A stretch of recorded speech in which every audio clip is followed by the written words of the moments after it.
Hello students. तो आज हम क्या पढ़ेंगे? आज हम पढ़ेंगे वर्ल्ड फेमस अवार्ड्स। ठीक है, वर्ल्ड फेमस अवार्ड्स पढ़ेंगे। किसके लिए? जेकेपी कांस्टेबल के लिए, जो कि आपके सिलेबस में टॉपिक लिखा हुआ है। ठीक है जी। इसमें जो वर्ल्ड फेमस अवार्ड्स में जो सबसे पहला अवार्ड आना चाहिए वो क्या आना चाहिए? Nobel prize. अब देखिए, नोबेल प्राइज़ में तो वैसे तो बड़ा कुछ है पढ़ने के लिए, बट जो मेन पॉइंट्स हैं वो आपको मैं इस वीडियो में कवर कराने की कोशिश करूँगा। सबसे पहले ये बात आती है कि नोबेल प्राइज़ किसके नाम पे रखा गया? ये नाम था अल्फ्रेड नोबेल, जो कौन थे? एक स्वीडिश इंजीनियर थे। और इन्होंने क्या किया था? इन्होंने नाइट्रोग्लिसरीन का आविष्कार किया था, जो किस में यूज़ होता है? डायनामाइट में। डायनामाइट क्या है? डायनामाइट आपको पता है कि वो एक एक्सप्लोसिव है, और एक्सप्लोसिव में जो केमिकल जो मटेरियल यूज़ होता है वो होता है नाइट्रोग्लिसरीन।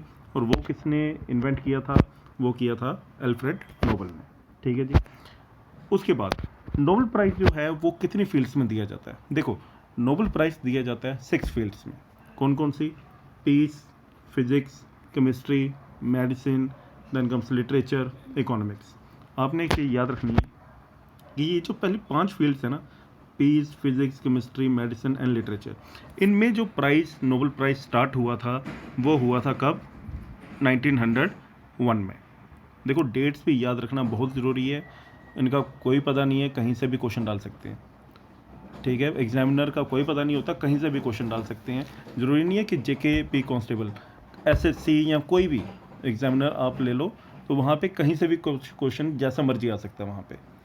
अब वहाँ पे ये भी आ सकता है कि ये 6 फील्ड्स हैं, तो बोलेंगे कि आज आपको के 4 ऑप्शन दे देंगे, इनमें से किस फील्ड में नहीं दिया जाता है अवार्ड। आपको पीस दिया होगा, फिजिक्स दिया होगा, केमिस्ट्री दिया होगा, साथ में मैथ लिख देंगे, तो मैथ में तो दिया नहीं जाता नोबेल प्राइज़। तो इस तरीके से भी क्वेश्चन आ सकता है कि ये भी आपको पता होना चाहिए कि कितनी फील्ड्स में दिया जाता है और वो कौन कौन से फील्ड्स हैं जिनमें नोबेल प्राइज़ दिया जाता है। कौन कौन सी हैं? Peace, physics, chemistry, medicine, literature and economics. और जो इकोनॉमिक्स है वो याद रखना, इकोनॉमिक्स में जो नोबेल प्राइज़ है वो कब स्टार्ट हुआ है? 1968 में। मीन्स की जो पहली 5 जो फील्ड्स हैं उनमें नोबेल प्राइज़ स्टार्ट हुआ है 1901 में। इकोनॉमिक्स में सिर्फ जो नोबेल प्राइज़ ऐड हुआ है वो कब हुआ है? 1968 में। ये कुछ कुछ जो पॉइंट्स है वो आपको पता होना चाहिए। ठीक है जी। उसके बाद देखिए, अब ये बात आती है कि नोबेल प्राइज़ कौन देता है? एक सेकंड। नोबेल प्राइज़ कौन देता है? कौन कौन सी संस्थाएं हैं जो कि नोबेल प्राइज़ को देती हैं? देखिए, सबसे पहले आती है लिटरेचर में स्वीडिश एकेडमी ऑफ लिटरेचर। ये देखिए, स्वीडिश एकेडमी ऑफ लिटरेचर, वो किस में नोबेल प्राइज़ देती है? लिटरेचर में। उसके बाद फिजिक्स और केमिस्ट्री में कौन देता है नोबेल प्राइज़? फिजिक्स और केमिस्ट्री में देता है royal Swedish academy of sciences. Economics में देता है बैंक ऑफ स्वीडन। और पीस में देता है नॉर्वेयन पार्लियामेंट। मतलब ये कि अलग अलग फील्ड्स में अलग अलग संस्थाएं कहाँ की? स्वीडन की नोबेल प्राइज़ प्रेजेंट करती हैं। ठीक है जी। ये भी कुछ 4-5 पॉइंट्स हैं जो आपको पता होना चाहिए। उसके बाद बात आती है कि कितने इंडियंस हैं जिनको नोबेल प्राइज़ मिल चुका है। देखो, क्वेश्चन आएगा तो क्वेश्चन इधर से आने के सबसे ज़्यादा चांसेस, एक सेकंड मैं हाईलाइट कर देता हूँ, इधर से आने के सबसे ज़्यादा चांसेस होते हैं। ठीक है, कितने इंडियंस को मिला है? ठीक है, ये पता होना चाहिए। उसके बाद सबसे फर्स्ट इंडियन कौन थे जिनको नोबेल प्राइज़ मिला, या लास्ट इंडियन कौन थे जिनको नोबेल प्राइज़ मिला, कौन से फील्ड में मिला, किस ईयर में मिला। याद रखना, जब भी कोई लिस्ट होती है ना जिसमें बड़े सारे नाम होते हैं, तो उसमें फर्स्ट 2 और लास्ट वाले 2 ये आपको पता होना चाहिए। बीच वाले अगर आपको नहीं भी पता हो या नहीं भी याद हो चलेगा, बट फर्स्ट 2 आपको पता होना चाहिए कि फर्स्ट नोबेल प्राइज़ किसको मिला, या जो लेटेस्ट नोबेल प्राइज़ है वो किसको मिला है। तो इस तरीके से आपको ये याद करना पड़ेगा कि कौन से फील्ड में मिला है, किस ईयर में मिला है। ठीक है। अब देखिए, जैसे कि रविंद्रनाथ टैगोर को जो नोबेल प्राइज़ है वो कब मिला है? 1900, एक सेकेंड, 1913 में। रविंद्रनाथ टैगोर को नोबेल प्राइज़ कब मिला है? 1913 में। इसमें कौन से फील्ड में? लिटरेचर में। और इन्होंने कौन सी बुक लिखी थी इन्होंने? गीतांजलि। ये देखो, ये क्वेश्चन जो है ना, ये मुझे जहाँ तक मुझे याद है, ये आरआरबी में भी ये सेम क्वेश्चन आया हुआ है। आरआरबी में मतलब रेलवे के जो एग्ज़ाम होते हैं उसमें ये क्वेश्चन आया हुआ है कि रविंद्रनाथ टैगोर को जो नोबेल प्राइज़ है वो उन्होंने कौन सी बुक लिखी कि उनको नोबेल प्राइज़ मिला। वहाँ पे 4 ऑप्शन दिए थे और उसमें मुझे याद है कि ये गीतांजलि भी ऑप्शन था। ठीक है, ये सबसे समझ लो, ये सबसे इम्पोर्टेंट है। ये जो टॉपिक है नोबेल प्राइज़ आप पढ़ रहे हो, इसमें ये जो है ना, रविंद्रनाथ टैगोर को नोबेल प्राइज़ मिला है जी गीतांजलि में। तो ये जो वर्ड है गीतांजलि, ये आप अपने दिमाग में छाप लो कि गीतांजलि में रविंद्रनाथ टैगोर जी को मिला है नोबेल प्राइज़, कब? 1913 में। ठीक है, ये पता होना चाहिए। गीतांजलि में आपको रविंद्रनाथ टैगोर जी को नोबेल प्राइज़ मिला है, कब? 1913 में। ये सबसे इंपॉर्टेंट है, ये समझ लो आप। अगर क्वेश्चन बनेगा तो यहाँ से डायरेक्ट बन सकता है। ठीक है, उसके बाद एक सेकंड, उसके बाद सेकंड जो इंडियन थे वो थे सीवी रमन। ठीक है, सीवी रमन को कब मिला है नोबेल प्राइज़? 1930 में। कौन से फील्ड में? फिजिक्स में, रमन इफेक्ट के लिए। ये भी पता होना चाहिए आपको कि सेकंड इंडियन कौन थे, डेट इज सीवी रमन, और कौन सी फील्ड में उनको प्राइज़ मिला है? फिजिक्स में मिला है, रमन इफेक्ट के लिए 1930 में। उनके बाद बात आती है हरबिंद खुराना की। हरबिंद खुराना को मिला है मेडिसिन में प्राइज़ मिला है। ठीक है, और मेडिसिन में भी कहाँ पे? उन्होंने एक जेनेटिक कोड डेवलप किया। उस जेनेटिक कोड के लिए इनको क्या मिला? नोबेल प्राइज़ मिला, कब? 1968 में।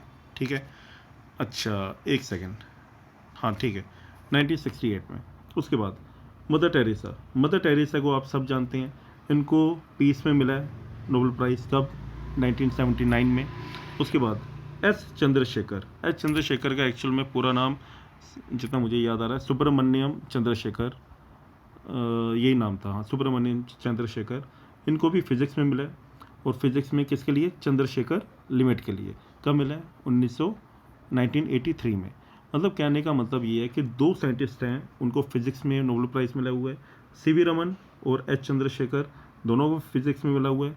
सीवी रमन को मिला है रमन इफेक्ट के लिए, और चंद्रशेखर को मिला है, एच चंद्रशेखर को मिला है चंद्रशेखर लिमिट के लिए 1983 में। ठीक है जी, एक सेकंड, ये चल नहीं रहा। ठीक है, उसके बाद अमर्त्य सेन को मिला है वेलफेयर इकोनॉमिक्स के लिए 1998 में। ठीक है, उसके बाद वी एस नाइपॉल को लिटरेचर में मिला है 2001 में। उसके बाद वेंकटरमन रामाकृष्णन को मिला है केमिस्ट्री में 2009 में।